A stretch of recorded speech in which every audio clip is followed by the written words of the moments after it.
Yoel chapter 2. Blow a shofar in Zion, and sound an alarm in my set-apart mountain. Let all the inhabitants of the earth tremble, for the day of Yahweh is coming, for it is near, a day of darkness and gloom, a day of clouds and thick darkness, like the morning clouds spread over the mountains. A people many and strong, the like of whom has never been, nor shall there ever be again after them, to the years of many generations. Ahead of them a fire has consumed, and behind them a flame burns. Before them the land is like the garden of Eden, and behind them a desert waste, and from them there is no escape. Their appearance is like the appearance of horses, and they run like steeds. As the noise of chariots they leap over mountain tops, as the noise of a flaming fire consuming stubble, as a mighty people set in battle array. Before them peoples are in anguish, all faces become flushed.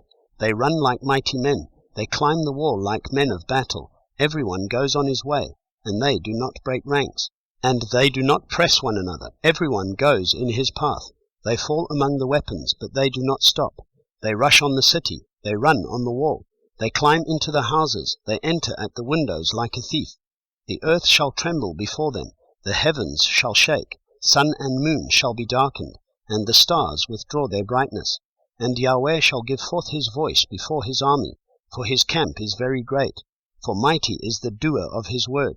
For the day of Yahweh is great and very awesome, and who does bear it?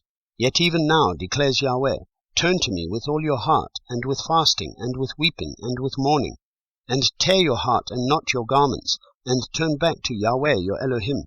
For he shows favor and is compassionate, patient and of great loving commitment, and he shall relent concerning the evil.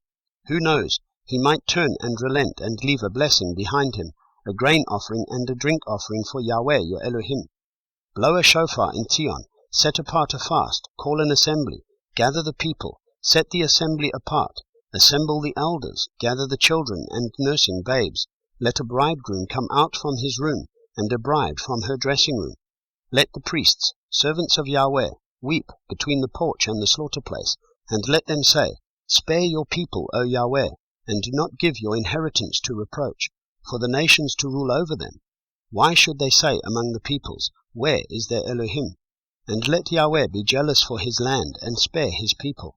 And let Yahweh answer and say to his people, See, I am sending you the grain, and the new wine, and the oil, and you shall be satisfied by them.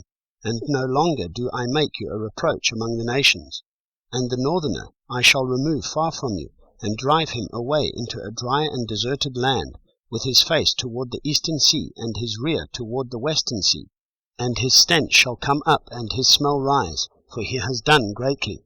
Do not fear, O soil, be glad and rejoice, for Yahweh has done greatly. Do not fear, you beasts of the field, for the pastures of the wilderness shall spring forth, and the tree shall bear its fruit, the fig tree and the vine shall yield their strength. And you, children of Zion, be glad and rejoice in Yahweh your Elohim, for he shall give you the teacher of righteousness, and cause the rain to come down for you, the former rain and the latter rain as before. And the threshing floors shall be filled with grain, and the vats shall overflow with new wine and oil. Then I shall repay you the years that the swarming locust has eaten, the crawling locust, and the consuming locust, and the gnawing locust, my great army which I sent among you. Then you shall eat and be satisfied, and shall praise the name of Yahweh your Elohim, who has done with you so wondrously, and my people shall never be put to shame. And you shall know that I am in the midst of Israel, and that I am Yahweh your Elohim, and there is no one else, and my people shall never be put to shame. And after this it shall be that I pour out my spirit on all flesh, and your sons and your daughters shall prophesy, your old men dream dreams, your young men see visions, and also on the male servants and on the female servants I shall pour out my spirit in those days. And I shall give signs in the heavens and upon the earth, blood and fire and columns of smoke. The sun is turned into darkness and the moon into blood, before the coming of the great and awesome day of Yahweh. And it shall be that everyone who calls on the name of Yahweh shall be delivered. For on Mount Zion and in Jerusalem there shall be an escape, as Yahweh has said, and among the survivors whom Yahweh calls.